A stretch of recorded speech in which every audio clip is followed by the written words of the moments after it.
మనం ఇందాక చెప్పుకుంటున్నట్టుగా ఇప్పుడు మనం స్వామి వారికి మహాసంకల్పం అని భూలోకమంతా ప్రపంచమంతా ఎన్ని లోకాలు ఉన్నాయి, ఎటువంటి మన్వంతరాలు జరిగాయి, ఎంతమంది రాజులు పాలించారు, అసలు ఈయన ఎవరు, ఈయన వంశం ఏమిటి అని పెద్ద సంకల్పం, మహాసంకల్పం అంటారు దాన్ని ఇప్పుడు ఆచార్య స్వామి వారు చదవడం జరిగింది.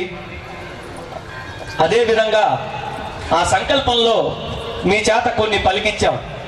అవి ఏంటంటారా?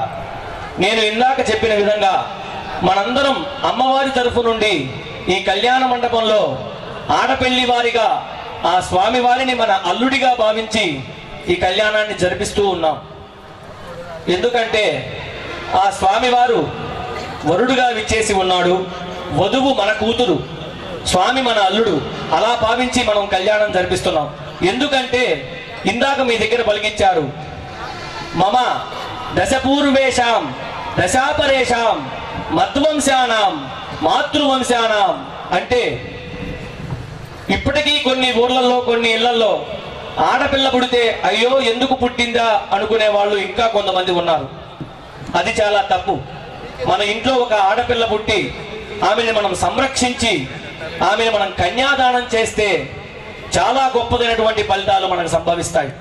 ఒక ఆడపిల్లని మనం కన్యాదానం చేస్తే మనమే కాదు, దశపూర్వేషాం దశాపరేషాం, మనతో మొదలుకొని 10 తరాల వెనక వాళ్ళు, అంటే మన తాతలు ముత్తాతలు వాళ్ళ ముత్తాతలు, మొత్తం 10 తరాల వెనక వాళ్ళకు కూడా మనం చేసిన కన్యాదాన ఫలం లభిస్తుంది.